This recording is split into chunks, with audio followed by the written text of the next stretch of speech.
본 방송에서 제공하는 투자 정보는 투자 판단에 대한 조언입니다. 방송에서 제공하는 주식의 가치, 가격 상승 및 하락에 대해서는 방송사에서 보장하지 않습니다. 모아! 안녕하세요, 여러분. 하무린이 돌아왔습니다. 여러분, 지난 한 주간 또 지금 뭐 사지? 다들 고민하고 계셨죠? 고민하지 마. 우리 오늘 함께 하무린이 준비한 내용 살펴보러 가보실게요.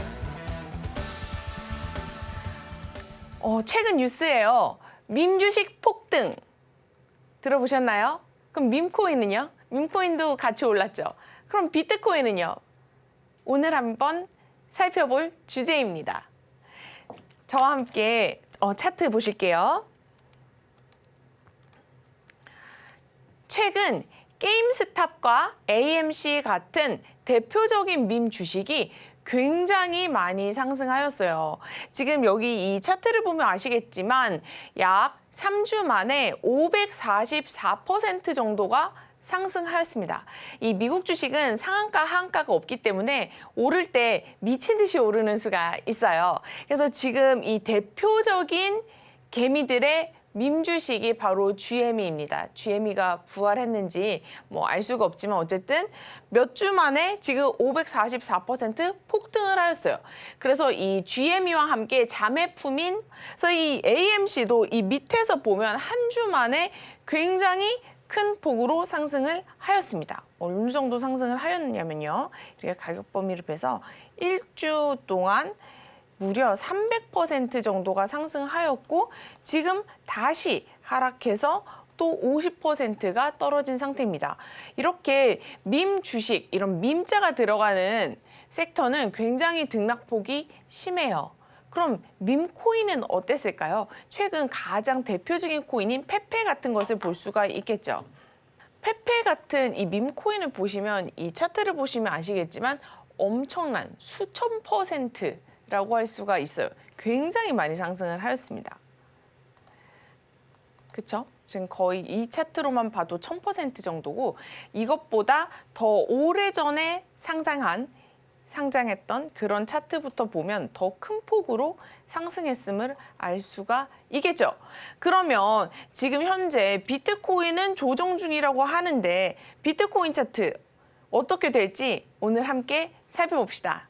자, 비트코인의 가격을 살펴보기에 앞서서 비트코인은 가격은 순환 사이클을 가지고 있는데 바로 반감기를 기점으로 또렷한 사계절의 순환 사이클을 가지고 있다라고 알려져 있습니다. 다들 아시죠? 그래서 반감기 이후 강세장이 펼쳐지고 이후에 약세장이 오고 그 다음에 크립토 윈터라고 하는 회복기를 거치고 다시 순환을 하는 이런 장세를 띠고 있어요.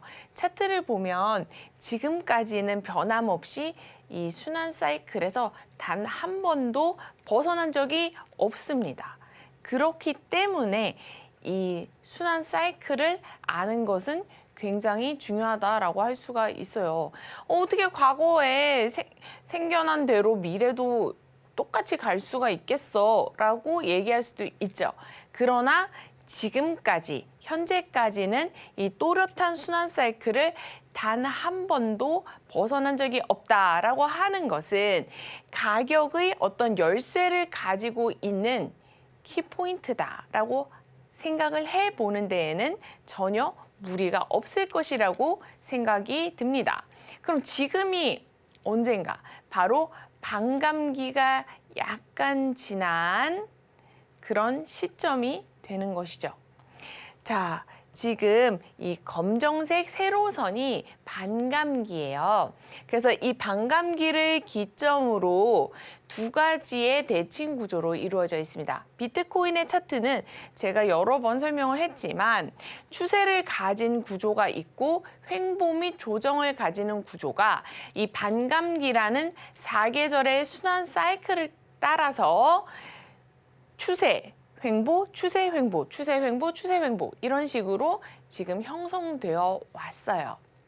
그런데 보시면 아시겠지만 요 기울기, 이 추세 채널을 따라가는 이 기울기상에서 이 앞쪽에 굉장히 많이 상승을 했었다면 요 기울기 폭이 점점 줄어들고 있습니다. 이것은 이제 한 회사에서 그동안 몇 배 올랐느냐 피크까지를 계산한 건데 이 데이터를 보시면 알 수가 있습니다. 2009년에서 11년까지는 584%, 548 곱하기 배죠. 배수. 배가 올랐다고 하면 그 다음번 반감기인 2012년도에서 2015년까지의 시간을 쟀을 때는 92배, 그리고 그 다음엔 30배, 그리고 이전에는 7.7배가 올랐다라고 해요. 사실 7.7배가 4년 만에 오르는 것만 해도 이 엄청난 상승인 거죠. 우리 뭐 라면값 생각해 보세요. 라면값이 4년 만에 7배가 올랐다가 우리 다들 기절하죠. 이제 말이 되냐고. 나라가 지금 제대로 된 거 맞냐고 지금. 그렇게 나올 정도의 엄청난 배수인 거예요. 이 뭐 물론 584배 비하면 조금이라고 생각하겠지만 우리가 체감하는 건 훨씬 클 수가 있다는 거예요. 그래서 비트코인 가격은 반감기를 기점으로 현재까지는 단 한 번도 벗어난 적이 없이 이 사이클을 따라왔어요. 그러면 이제 다들 궁금하시겠죠? 그래서 오를까요? 내릴까요? 이제 궁금하실 텐데 저와 오늘 그거를 이제 함께 생각을 해보기 이전에 이것을 꼭 아셨으면 좋겠어요. 그래서 반감기를 기점으로 움직였고 변동성이 줄어들고 그것은 이런 데이터상으로도 입증이 되었습니다. 그래서 비트코인 변동성 이제 보시면 여기가 과거 폭에 비해서 점점 줄어들면서 전체적으로 감소하는 지금 그런 상황입니다. 그래서 비트코인이 그럼 앞으로 변동성이 계속 줄어들기만 할까? 또 그런 생각이 들기도 하죠. 그렇죠? 그래서 비트코인이 그럼 우리가 뭐라고 부릅니까? 비트코인을 가상화폐라고 부르고 있죠. 그렇죠? 가상화폐. 우리나라에서 이 단어를 참 많이 쓰면서도 많이 쓰지 않는 것 같아요. 왜냐하면 가상화폐라는 건 이렇게 돈이라는 개념인데 우리가 보통 이 크립토라고 할 때 크립토 커런시라 그러지 크립토 코인, 크립토 뭐라 그러죠? 돈 이렇게 크립토 코인이라고 하진 않잖아요. 그렇죠? 크립토 페이퍼 뭐 이런 것도 아니고. 그래서 크립토 커런시란 말이에요. 커런시는 이제 통화라는 건데 그래서 우리는 가상 화폐라고 부르지만 사실은 어떤 크립토 커런시와 정말 그 돈이 완전히 똑같은 단어는 아니라는 거예요. 그래서 이 가상화폐라는 단어가 항상 조금 약간 2% 이것을 표현하기에는 약간 2% 부족하지 않나 그런 생각을 가지고 있습니다. 자, 그래서 우리가 이제 화폐라고 할 때는 우리가 일반적으로 생각하는 돈이죠. 그렇죠? 동전 아니면 지폐, 5만 원짜리, 만 원짜리 이런 돈, 이런 화폐가 되기 위한 기본적인 조건이 있어요. 화폐의 수단으로 쓰이기 위한 조건.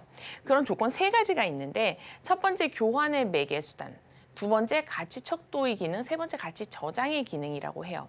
그럼 결국은 이게 저장이 되려면 저장이라는 말을 생각해 보면 내가 1년 전에 이걸 샀는데 10년 이후에 적어도 손해는 안 봐야 되는 거죠. 우리 생각에 오르면 좋은 거고 오르면 그건 말도 안 돼도 오르면 그건 무조건 좋은 거고 그렇죠?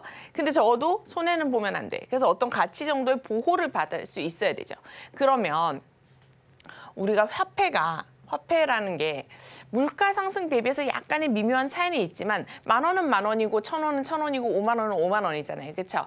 그래서 그런 가치로 봤을 때 이 비트코인이 화폐가 되려면 지금 현재 변동성이 너무 심해. 지금 7배도 너무 심한 거예요. 이건 변동성이 너무 심해서 화폐가 되기에는 무리가 있다라고 얘기하는 학자들이 굉장히 대다수입니다. 따라서 결국에는 이 화폐가 되기 위해서는 비트코인의 변동성은 줄어야 한다는 것이고 비트코인이 어느 정도 변동성이 줄어져야 나머지 비트코인을 바탕으로 하는 여러 가지 블록체인 산업들의 발전에 있어서는 굉장히 중요하고 어떻게 보면 필수적인 그런 행보가 아닐까라는 생각도 듭니다. 그래서 단순히 나 비트코인으로 사서 부자가 됐고 뭐 10배 올라서 이게 아니라 비트코인이 앞으로 살아남기 위한 그리고 비트코인으로 인한 수많은 스타트업들, 블록체인 산업들이 발전하는 그 기반을 마련을 하기 위해서라면 비트코인이 어느 정도 변동성이 줄어들고 조금 안정성을 가지고 이렇게 튼튼한 기반으로 나아갈 수 있는 어떤 기둥의 틀이 생겨야 되는 것이 아닌가. 그런 생각이 듭니다. 그래서 만약에 지금까지의 행보와 비트코인이 다른 행보를 보인다면 지금까지 또렷하게 반감기를 기점으로 어떤 규칙에 의해서 가격이 결정되었어요. 제가 분석해 드릴 거지만 오늘 지금 분석하기에 앞서서 지금까지 그래 왔는데 만약에 지금 이후에 뭔가 비트코인의 가격이 이전을 따르지 않는 다른 것이 생겨난다라고 하면 그것 중에 근거가 될 수 있다면 만약에 이게 하나가 될 수가 있다는 겁니다. 뭐냐면 지금까지 거래 가능한 BTC, 비트코인의 공급량이 이렇게 쭉 상승을 해왔어요. 이전까지는. 근데 2020년 이후로 점점 공급량이 감소가 됩니다. 그래서 지금 이때까지는 감소했지만 거의 뭐 비등비등해서 티가 안 날 수 있지만 그쵸? 앞으로는 이렇게 점점 얘가 만약에 공급량이 더 많이 줄어들기 시작한다면 그러면 이전에 우리가 분석했던 것과 비트코인의 가격의 흐름이 조금 달라질 수도 있겠다. 그래서 만약 이전 분석과 달라지는 행보를 보인다면 이것이 굉장히 중요한 요소로 작용될 수 있음을 미리 알려드립니다. 가격을 결정하는 것은 수요와 공급 그 두 가지죠. 그렇죠? 그런데 그중에 공급량이 뭔가 확 줄어든다는 것은 상대적으로 수요가 갑자기 확 느는 것과 비슷한 효과일 수가 있다는 거예요. 그래서 제가 현재 생각하는 시나리오는 이전의 역사에서 한 번도 벗어난 적이 없기 때문에 지금도 그럴 것이다 라고 저는 생각할 것이고 다른 또 학자들이나 다른 회사에서는 아니다. 요걸 또 고려해야 한다. 그래서 요걸 고려해서 조금 더 또 다른 전망을 내놓기도 하고 사람들에 따라서 그렇게 달라질 수 있음을 또 미리 생각해 보시면 좋습니다. 자, 우리가 비트코인의 가격 하면 차트라고 했을 때 가장 먼저 떠올리는 차트가 바로 이 레인보우 차트입니다. 제가 이제 지난번에도 말씀드렸는데 우리가 현재 있는 상황이 반감기를 조금 지난 바로 그런 시점이다라고 할 수가 있어요. 여기 보이시죠? 이 파란색 선이 지금 반감기라고 할 수가 있고요. 이전 반감기에서는 보통 다 빨간색, 주황색 이쪽 붉은 계열을 터치했어요. 이때 보시면 완전 고점을 피크에 터치를 했었고요. 그렇죠? 이럴 때도 터치를 했었죠.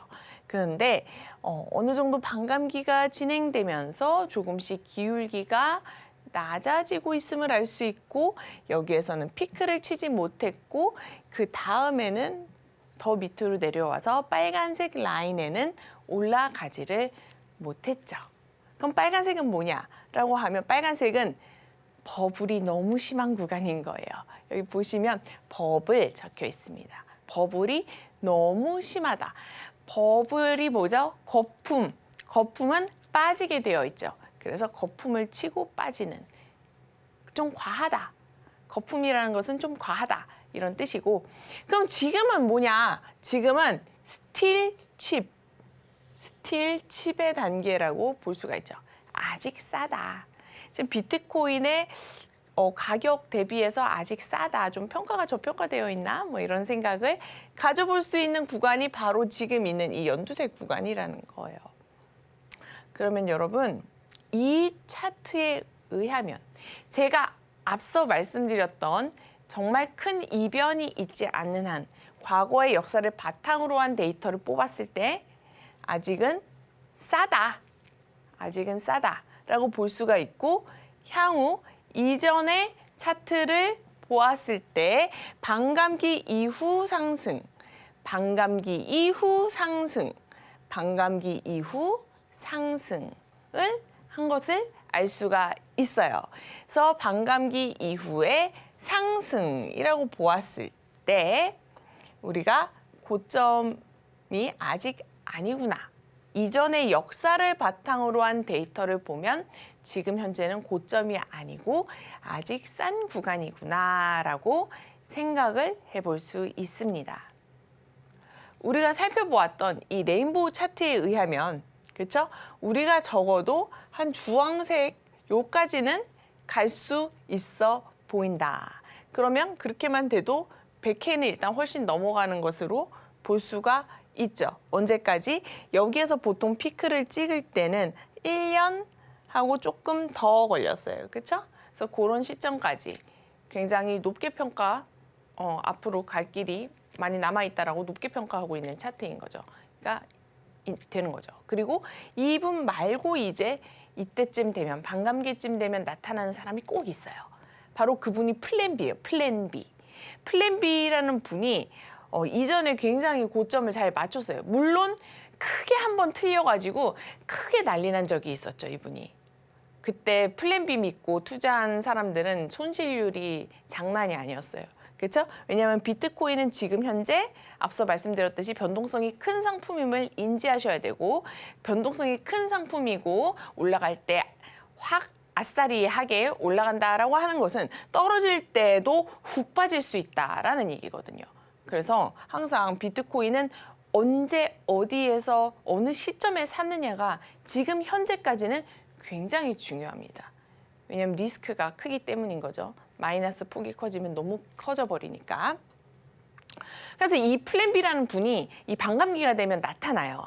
반감기가 되면 나타나서 이제 자기의 이제 또 이번 비트코인 상승장의 고점은 대략 어느 정도 될 것으로 예측합니다. 이렇게 또 얘기를 해줍니다. 그래서 플랜 B라는 분이 굉장히 유명한데 이분이 이제 또 발표를 했죠. 이분이 이제 발표를 했고 이분의 모델 중에서 이분이 사용하는 차트 모델 중에서 가장 유명한 것이 바로 이 차트예요. 스탁 투 플로우라는 모델 차트입니다. 그래서 스탁 투 플로우 이 차트를 한번 살펴보자고요. 그래서 이 표를 살펴보면 이제 해석을 해보면 앞에 레인보우 차트랑 약간 비슷해요. 해석을 해보면 이 반감기가 있는데 반감기를 기점으로 대충 모델을 구상을 어느 정도 기준이 되는 틀을 말했을 때 이게 이 회색 요 보이죠? 요 네모 계단식 상승을 하고 있는 요 회색 라인 요거가 기준이 됩니다. 근데 이전 반감기 때 보통 반감기 이후에 이 파란색 지금 파란색 이 차트는 색깔로 가요. 색깔로 가고 이게 지금 파란색이 나오면 그 다음에 빨간색, 주황색이 이어 나옵니다. 그렇죠? 빨간색, 주황색이 이어 나오게 돼 있어요. 그러면서 상승을 하죠. 가격 상승이. 그러다가 이제 노란색이 나오면 거기가 이제 고점의 가능성이 있다. 그리고 다시 연두색, 파란색 이런 식으로 다시 떨어진다. 그렇게 봤을 때 지금 현재 우리가 어디 있느냐를 보면 파란색이요. 파란색. 그렇죠?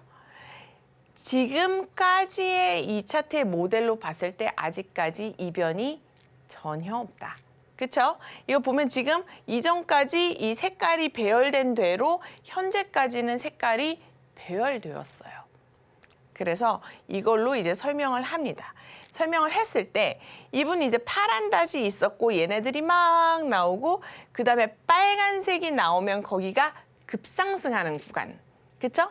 그래서 아직까지 파란색인데 이게 빨간색이 슬슬 나오기 시작한다. 그러면 불장 초입 이제 이렇게 되는 거예요. 대상승장 왕불장 초입이 빨간 닷으로 이렇게 나타날 겁니다. 라고 얘기를 합니다. 그래서 이 빨간 닷이 나오면 대체적으로 이전에 요 다음 계단까지는 도달을 했어요. 라고 얘기를 하는 거죠. 요 계단에서도 빨간색이 나오면서 다음 계단에 껑충 점프를 하였고요. 여기에서도 껑충 점프를 해서 요까지 다음 계단까지 무난하게 왔고요. 여기에서도 껑충 점프를 해서 다음 요 계단까지 왔습니다. 그러니까 여기에서도 빨간색이 나오면 요 다음 계단까지 올라갈 거예요.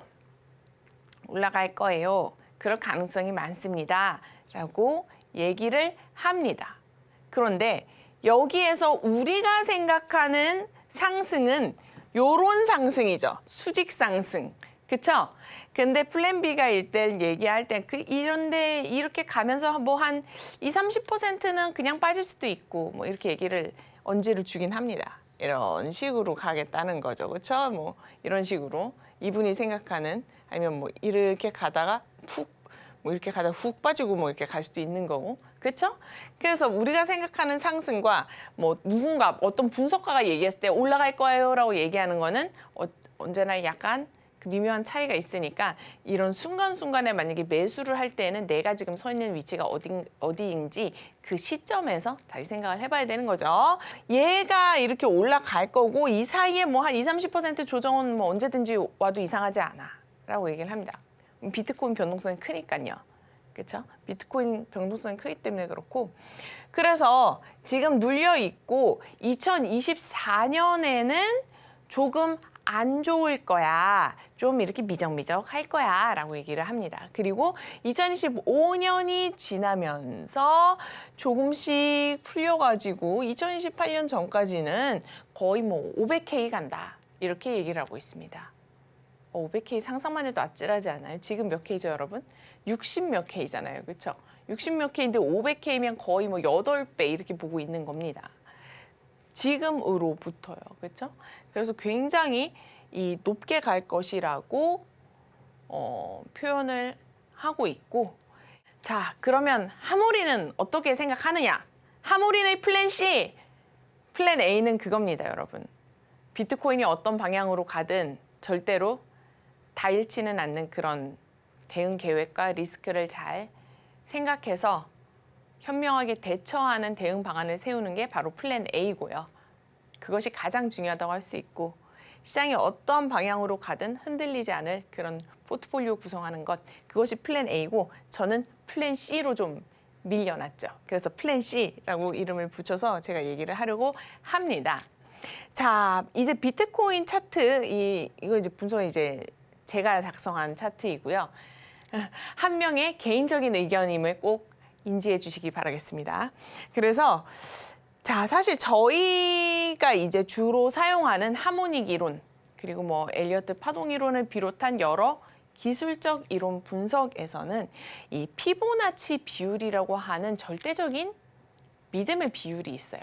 왜냐하면 이 피보나치 비율은 자연과 우주 만물을 생성하는 그런 비율을 나타내는 자연의 법칙이기 때문에 우리가 절대 인간이 거스를 수 없는 흐름이다 라는 것을 전제로 하고 있고 그 비율이 굉장히 중요하다라고 얘기를 하고 있습니다. 그래서 과거의 흐름을 보았을 때 이전 저점부터 고점까지는 약 20봉에서 30봉 사이가 되어 왔습니다. 되어 왔어요. 그래서 이번 반감기 이후에도 다 포함해서 저점부터 고점 일단 피크를 칠 때까지는 저는 20봉대 후반에서 한 25봉에서 30봉 사이가 되지 않을까라고 생각을 하고 있습니다.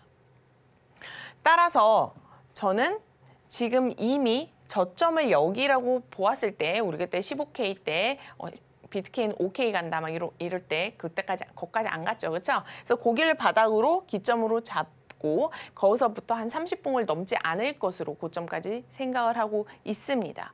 물론 그 이후에 조정받고 다시 올라갈 수도 있죠. 2028년까지요. 그렇죠? 근데 저는 그런 장기적인 뷰까지는 아직은 생각을 하지 못했고 우선은 제가 생각하는 뷰는 고점까지 한 25봉에서 30봉 사이면 결판이 날 것이다 라고 생각을 하고 있습니다. 이 차트를 살펴보시면 비트코인의 변동성이 점점점 줄어드는데 차트로 그래프로 가격을 따졌을 땐 기울기가 줄어들고 있습니다. 그런데 여기에서 피보나치의 법칙을 적용을 시킨다면 너무 신기해요. 너무 신기하게도 매번 이전 상승분의 0.618의 배율만큼만 상승을 합니다. 물론 오차가 있어요. 얘도 뭐 얘가 수학적으로 이렇게 딱딱딱딱 흐름이라는 게 물이라는 게 그쵸? 엘리어트 웨이브라고 했을 때 강물이라고 했을 때 물 멈춰 그런다고 이렇게 딱 자를 수가 없잖아요. 그쵸? 흐르고 있는데 탁 멈출 수가 없어요. 그러니까 조금 앞뒤로 어느 정도 유연한 사고를 가질 필요는 무조건 있다고 보셔야 되고요. 그런데 어느 정도 수용 가능한 범위라고 생각될 정도로 오차로 봤을 때 0.618만큼의 일정한 비율로 상승을 하였습니다. 지금까지 이걸 거스른 적이 없어요. 앞으로는 어떻게 될지 모르겠지만요. 지금까지는 현재 그렇습니다. 그래서 여기도 이 다음번에도 이전 파동의 다시 0.618만큼 상승을 했어요. 그러면 0.618 여기라고 봤을 때 이만큼의 오차는 있는 거예요. 캔들 하나 정도. 힘이라는 것은 더 나갈 수도 있고 덜 나갈 수도 있는 거니까요. 그렇죠? 그다음 그 이후에도 이전 상승분의 0.618만큼 상승을 했어요. 이전 고점이 60K보다 조금 올라갔지만 이때 618을 재보면 61K 정도 됩니다. 그래서 이 힘은 조금 사람의 힘이 좀 강하거나 하면 오차는 있을 수 있어요. 그래서 이전 고점, 이전 바닥부터 고점 대비해서 다음 618 자리가 어디냐라고 했을 때 105K 정도가 됩니다. 105K. 그래서 사실은 이 여러분 반감기가 뭔지 다들 아시죠? 반감기라고 하는 것은 그냥 심플하게 얘기하면 채굴 보상이 절반으로 줄어드는 그냥 그런 거잖아요. 그렇죠? 이런 식의 숫자로. 그런데 이런 일정하게 줄어드는 숫자가 피보나치 비율에 어느 정도 일정하게 작용을 하는 것일까? 그런 생각도 제가 약간 들기는 하더라고요. 그래서 제 생각에는 이번 고점 올해 지나고 2025년 이게 30분 정도를 계산을 하면 고점에 도달하는 시기가 2025년 초 정도가 됩니다. 2월, 3월, 4월, 5월 이런 식으로요. 이쪽 초반이 될 것 같아요. 이게 캔들 하나의 한 달이기 때문에 정확히 언제인지는 알 수 없지만 2025년에 2월, 3월, 4월 이때 초가 되지 않을까라고 생각이 듭니다. 이 봉 숫자로 계산했을 때는요. 그래서 그때가 되면 그때에 만약에 105K가 온다 하면 긴장을 해야 된다라고 저는 생각을 하는 것이에요. 물론 아래 위로 오차가 있으니까 뭐 여기에서 뭐 100K에서 뭐 115K 아니면 110K 넓게는 뭐 120K 요 정도 선이 저는 되지 않을까 싶습니다. 이게 정확히 618로 떨어지는 게 아니라 아래 위로 넉넉하게 10K 정도는 둬야 돼요. 왜냐? 비트코인 변동성이 심한 상품이니까요. 그래서 이게 물론 이 시나리오 제 생각대로 안 갈 수도 있지만 갈 수도 있잖아요. 그렇죠? 갈 수 있잖아요. 왜냐하면 이전에 0.618만큼 상승했으니까 우리 기술적 분석가의 입장에서는 이 다음 고점도 0.618일 거야 라고 생각하는 것이 굉장히 감정 빼고 일반적인 계산이라고 저는 생각을 해요. 어느 정도 내 감정과 내 바램과 그런 걸 빼고 객관적으로 이 정도 수치를 생각해 볼 수 있지 않나 싶습니다. 그러면 우리가 어떻게 생각을 해야 하느냐? 저는 이렇게 생각해요. 비트코인이 지금 최근 흐름을 보시면 나스닥 S&P와 같이 가고 있습니다. 이게 지수와 커플링이 되었다가 디커플링이 되었다가 뭐 그렇습니다. 그런데 최근 어제 나스닥과 S&P가 이렇게 올랐더니 비트코인도 소폭 상승을 하였어요. 그러면 이 말이 무슨 뜻이냐? 지금 현재 이 시장에 열쇠를 쥐고 있는 것은 월가라는 거죠. 미국의 월가, 큰 손들, 기관들의 흐름이 미국 기관의 흐름이 이 비트코인 시장을 지배력이 굉장히 강하다. 여러분들 지금 그거 아시나요? 미국 대선 이제 올 11월에 있는데 이전에 비해서 이 암호화폐 산업계의 입김이 굉장히 세게 작용을 하고 있습니다. 그들이 거대한 자본력을 바탕으로 영향력을 행사하고 있는 거예요. 그래서 그것만 봐도 이 크립토 시장이 많이 성장을 했구나라는 것을 알 수가 있죠. 그래서 미국 기관이 현재 이 시장을 주도하고 있고 얘네들이 같이 움직인다는 것은 현재 여러분 뭐가 제일 문제죠? 미국 경제, 미국 주식을 뒤흔드는 여러 가지 요소 중에 하나가 결국에는 사람 먹고 사는 거죠. 내가 먹고 살기가 좋아야 뭐 대통령도 나 먹고 살기 좋게 해줄 것 같은 사람 뽑잖아요. 그렇죠? 사람이니까. 그래서 그런 내 삶, 나의 삶과 직결되는 문제, 바로 인플레이션, 금리, 이것이 엄청 중요한 키라고 생각을 합니다.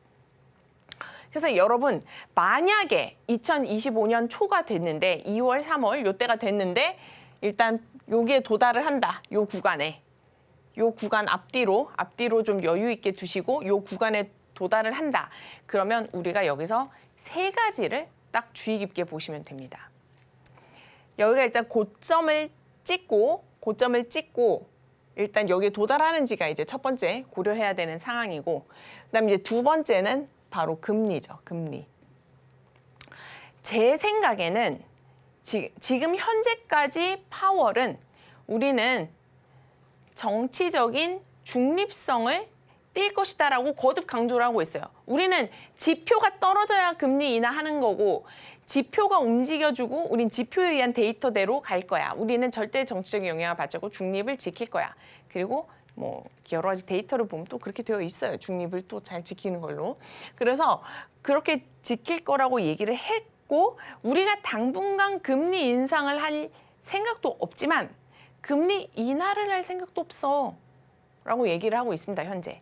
그래서 제 생각에는 금리 인상이 그러니까 금리 인하가 어느 정도 지금 계속 선반영이 되고 있어요. 금리 인하가 될지 안 될지에 대한 게 계속 선반영이 되고 있습니다. 그래서 제 생각에는 혹시 이때 금리를 인하를 하는지를 봐야 돼요. 금리를 인하한다. 좋은 신호일 것 같죠? 저는 근데 이것을 안 좋은 신호가 될 수 있다는 가능성을 가지고 싶어요. 그래서 지금 현재 그때가 되면 금리 인하를 할 것이라는 기대감이 어느 정도 다 반영이 되어 있을 거예요. 그래서 막상 금리 인하를 시작을 하면 시장이 순간적으로 훅 꺼질 수가 있다라고 생각을 하고 그때 또다시 이런 그 영향을 받아서 지수와 함께 조금 하락할 수 있다. 그래서 금리를 인하하는지 금리 인하한다 그러면 일단 긴장을 해야 됩니다. 요 가격대가 오면 일단 긴장한다. 그리고 두 번째, 금리 인하를 한다라고 하면 긴장을 한다. 그리고 마지막 세 번째는 바로 이것이에요. 마지막 세 번째는 고점 테스트를 분명히 할 거예요. 보통 추세라는 것은 한 번 막 가잖아요. 그러면 잠깐 탁 멈췄을 때 한 번에 탁 멈추고 또 바로 푹 꺼지고 이렇지가 않을 수 있어요. 특히 만약에 지금 현재 60K대잖아요. 그렇죠?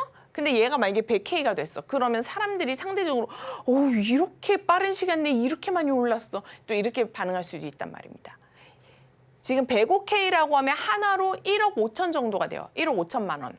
그럼 지금 현재 오늘의 비트코인의 업비트는 9천만 원대잖아요. 그렇죠? 그러면 1억 5천이된다. 그러면 1억만 가도 우리 그때 어땠지? 비트코인 1억 갔어. 막 이랬잖아요. 그렇죠? 그럼 1억 5천 갔어요. 그럼 시장에서 분명히 또 기사 날 수 있어요. 비트코인 1억 5천, 2억 가나? 이렇게 기사가 날 수 있죠. 그렇죠? 그때 우리는 여기에서 2억 간다 하면 안 된다는 거예요. 비트코인 2억 간다 하면 안 되고 일단 한 1억 5천쯤 왔으면 제가 생각했던 거를 딱 염두에 두셨다가 일단 한번 또 조정이 올 수 있겠군. 이렇게 생각해야 돼요. 10만 전자 하면 9만 전자에서 꺾이는 것처럼. 그래서 이 105K가 가서 요거 두 개를 생각하고 세 번째, 고점 테스트를 하는지가 엄청 중요한 거예요.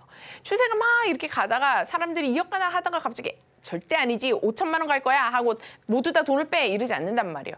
긴가 민가 뭐 지금 그다음 살짝 눌리면 지금이라도 타야 하나 뭐 이런 생각 들 수 있어요. 그렇게 되면 보통 고점 테스트를 합니다. 바로 요런 구간처럼 말이죠. 고점 테스트. 그때 이 고점을 뚫고 상승을 팍 할 수도 있죠. 그렇죠? 근데 할 수도 있지만 여기에서 분명히 막히는 순간이 어느 순간에는 와요. 보통은 그래서 사람들이 가장 많이 또 실수하는 게 바로 그런 약세장의 초입인 거예요. 보통 이렇게 뭐 엘리어트 파동도 그렇지만 이렇게 올라가잖아요. 그러면 만약에 우리가 1, 2, 3, 4, 5 올라갔으면 ABC로 떨어져 한단 말이에요. 그렇죠? 그럼 보통 사람들이 어디서 많이 속냐 그러면 요 구간에서 많이 속아요. 사람이 체감하는 요 조정은 생각보다 너무 힘든 거예요. 비트코인 조금 떨어졌는데 왜 이렇게 조정이 길어? 너무 힘들어. 그렇게 해서 좀 떨어졌다 싶으면 아 이제 조정 끝났다 이제 간다 하고 가자 하고 간단 말이에요. 근데 여기에서 비파동 여기서 고점에서 딱 털린단 말이죠. 그게 바로 항상 조심해야 할 약세장 랠리라는 게 되는 겁니다. 그래서 분명히 고점 테스트를 할 거예요. 여기서 더 치고 한 번 더 올라갈지 고점 못 올라가고 밑으로 떨어질지는 이때 대봐야 알 수가 있겠죠. 그런데 어쨌든 간에 무조건 고점 테스트를 할 것입니다. 그래서 만약에 그때 피크하면서 거래량이 팡 터지면서 하락하는 순간이 온다. 그럼 무조건 튀셔야 합니다. 일단 무조건 튀셔야 돼요. 그래서 세 번째는 고점 테스트 하는 것을 반드시 지켜봐야 한다라는 말씀을 드리고 싶고 올해의 비트코인 대응 계획은 이렇게 가져가시면 될 것이라고 생각을 합니다. 그럼 지금 비트코인은 어떠냐를 한번 살펴봅시다. 자, 현재 이제 비트코인 차트를 살펴보자고요. 현재 이 비트코인 차트를 살펴보면 사람들이 여기서 다들 난리가 났어요. 여기서 비트코인 조정 오나, 비트코인 왜 안 오르나, 비트코인 꺾였나, 비트코인 조정 너무 심해. 다들 난리가 났어요. 근데 그 이유가 이 비트코인은 지금 조금밖에 안 떨어졌는데 알트코인들이 나락간 코인들이 아주 나락이 갔어요. 그래서 거의 심한 종목들은 50% 이상이 빠져버렸어요. 그래서 비트코인이 하면 알트는 기침 걸리는 거예요. 독감 걸리는 거예요. 독감. 그래서 항상 이 투자의 변동성이 있는 상품임을 항상 유의하셔야 하고요.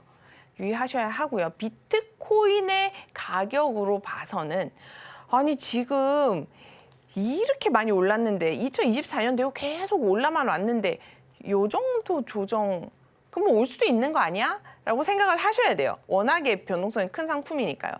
이게 지금 제가 좀 전에 로그 차트였고 지금 이제 일반 선형 차트인데 그렇게 봐도 비트코인의 조정 폭이 고점 대비해서 약 20%밖에 되지가 않습니다.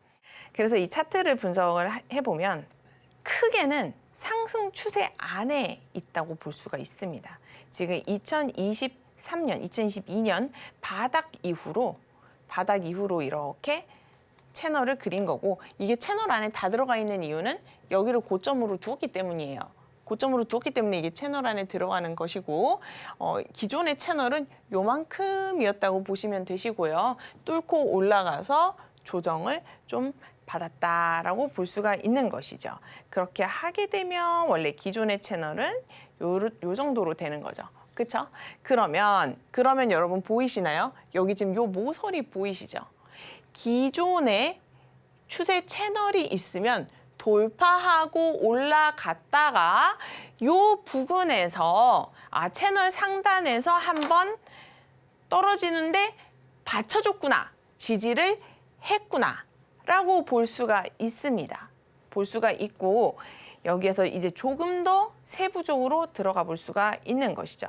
그렇게 되면 얘가 지금 여기 바닥이 있고 이 바닥을 한 번 더 리테스트 했구나라고 살펴볼 수가 있습니다.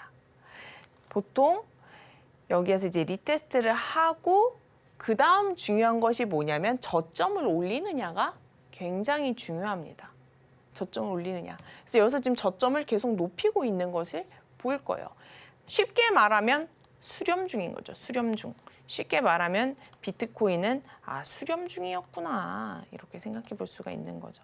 밀리고 그렇죠? 근데 여기서 일단 채널 돌파하기 이전 상단에서 딱 지지를 해준 것이고, 보통 이게 찐 하락이면 보통 여기가 헤드앤숄더랑 비슷한 양상을 띠고 있어요. 그러면 이게 정말로 찐 하락이었으면 저는 이렇게 생각을 합니다. 만약에 이렇게 했으면 여기서 얘가 이렇게 올라갔다가 맞고 떨어져서 이런 식으로 가격이 빠지고 있을 가능성이 굉장히 높아요. 만약에 이렇게 되고 있다 그러면 이거 큰 문제입니다. 이건 큰 문제예요. 그런데 지금 현재는 이것이 아니라, 그렇죠? 이것이 아니라 옆으로 빼고 있죠. 이렇게 하모닉 이론을 그릴 때도 마찬가지예요. 제가 지난번에 비트코인 이렇게 그리면 아니라 해제 기억나시나요, 여러분? 여기서 아래로 이렇게 그리면 아니라 해제예요. 그렇게 추세를 보시면 안 되세요. 그래서 큰 추세는 상승 추세 안에 있고, 여기에서 지금 20% 정도의 조정이 왔는데 차트를 옆으로 뺀다. 이거는 추세를 돌리고 있다라고 표현할 수도 있어요. 물론 여기서 다시 떨어질 수도 있죠. 이렇게 훅. 그러면 아무튼 간에 이 추세 밑으로 떨어지면 지금 그것은 큰 위기인 거죠. 그렇죠? 돌파했던 채널로 다시 회귀했으니까. 근데 그 이전까지는, 최소한 그 이전까지는 얘가 추세를 옆으로 이렇게 돌리려는 힘이 강하구나 라고 생각을 하셔야 돼요. 그래서 지금 현재 차트를 이렇게 옆으로 뺀다는 것, 그리고 보통 여기에서 이렇게 지지를 했을 때, 그렇죠? 지금 지지를 이렇게 했을 때 여기에서 끝쪽에서 수렴을 한다라는 것도 굉장히 일반적인 얘기입니다. 굉장히 이런 형태를 띠는 경우는 많고요. 그래서 추세를 수렴을 하다가 결국 한쪽으로 방향을 보여주게 되죠. 이게 차트가 더 가까이서 보면 또 좀 더 잘 보이고, 지금 위에 매물대를 계산했을 때 지금 이 매물대를 강하게 돌파하고 올라간 상태로 보여요. 그러면 현재는 지금 요 가격 매물대를 지키느냐가 이제 관건입니다. 62.9. 그래서 요거 이상을 지키면 일단 요렇게 돌려서 그대로 갈 가능성이 많고, 만약에 리테스트 한다 그러면 요 저점을 한 번 더 리테스트 할 수 있는데, 그때를 일단 상황은 또 그때 돼서 보시면 됩니다. 이 이전 채널로 회귀하는지를 보시면 되는 거예요. 그래서 이렇게 지금 보았을 때 여러분들 보통 이 아래쪽도 보시면 아시겠지만 이 뭐 포켓 피봇 이런 단어 아시나요? 포켓 피봇이라는 게 있는데 점점 수렴을 하다가 어느 끝자락 선이 되면 여기에서 점점 거래량도 줄어들고 뭐도 없고 점점 이렇게 간보고 있다가 한 방에 돌파를 빵 해버리는 순간이 옵니다. 그래서 그런 식으로 만약에 차트가 형성된다고 보았을 때 끝자락에서는 굉장히 거래량도 줄어들고 좀 이렇게 변동성도 좀 줄어들고 하다가 탁 돌파를 해버려요. 그래서 만약에 그렇게 된다고 봤을 때 보통 차트를 이렇게 돌리겠죠. 그래서 그러한 관점으로 봤을 때 지금 이 차트를 이렇게 돌리고 있을 가능성이 있고요. 지금 이쪽에서 펼쳐진 이런 부분이 어떻게 보면 약간 헤드앤숄더, 역해쇼를 닮고 있죠.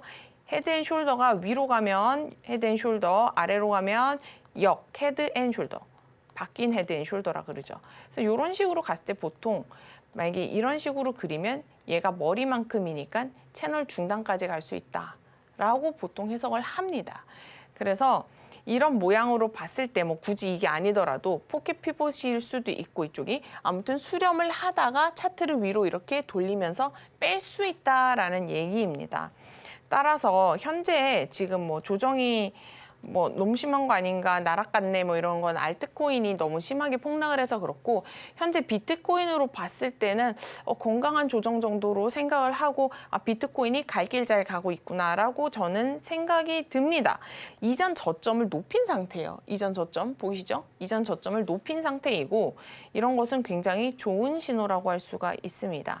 그리고 이 수렴하는 구간을 자세히 보시면 알 수 있지만 이게 굉장히 정석적이에요. 보통 추세선을 이렇게 빼지 않고 약간 한번 이렇게 훅 뺐다가 추세 밑으로 내려서 이거 아래로 방향 터지나 보네 하면 위로 탁 올리는 그런 트랩도 굉장히 많이 나오는데, 이런 경우는 굉장히 기본적인 전형적인 그런 것이라고 볼 수가 있어요. 그래서 보통 이렇게 보실 때 한 번 세 번 정도 받치면 여기서 지지를 해주면 세 번째는 보통 올라갈 가능성이 많습니다.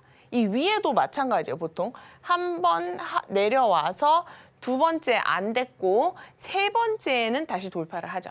그렇죠? 그래서 이런 식으로 차트를 생각해 볼 수 있고 현재는 이 수렴을 돌파했다라고 볼 수가 있습니다. 현재 아래로 떨어지고 있지만 제가 말씀드린 이전 매물대에서 일단 이 정도에서 받치는지 보시면 되시고 지금 현재 떨어진 것은 아직은 걱정할 정도가 아니다. 이렇게 추세를 돌려서 나가는 과정일 수 있겠다. 이 정도로 생각하시면 좋을 것 같습니다.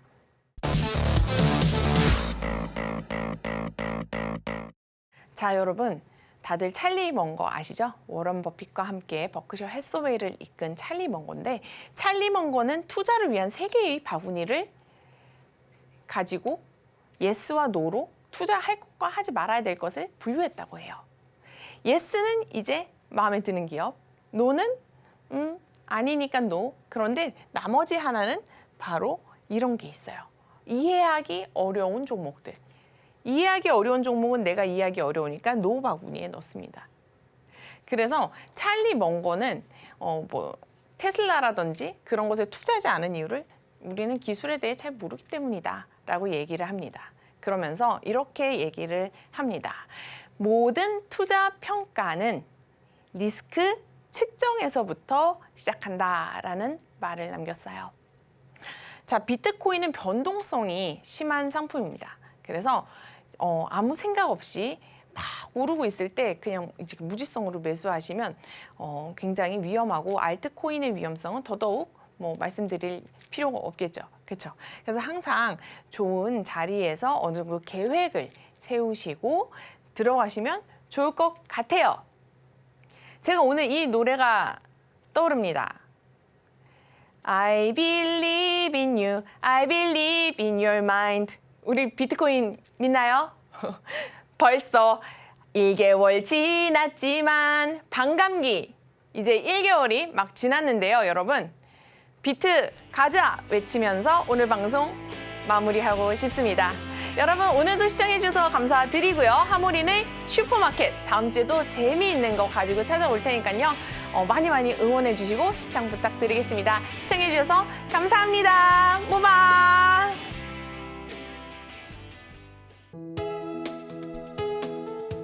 본 방송에서 제공하는 투자 정보는 투자 판단에 대한 조언입니다.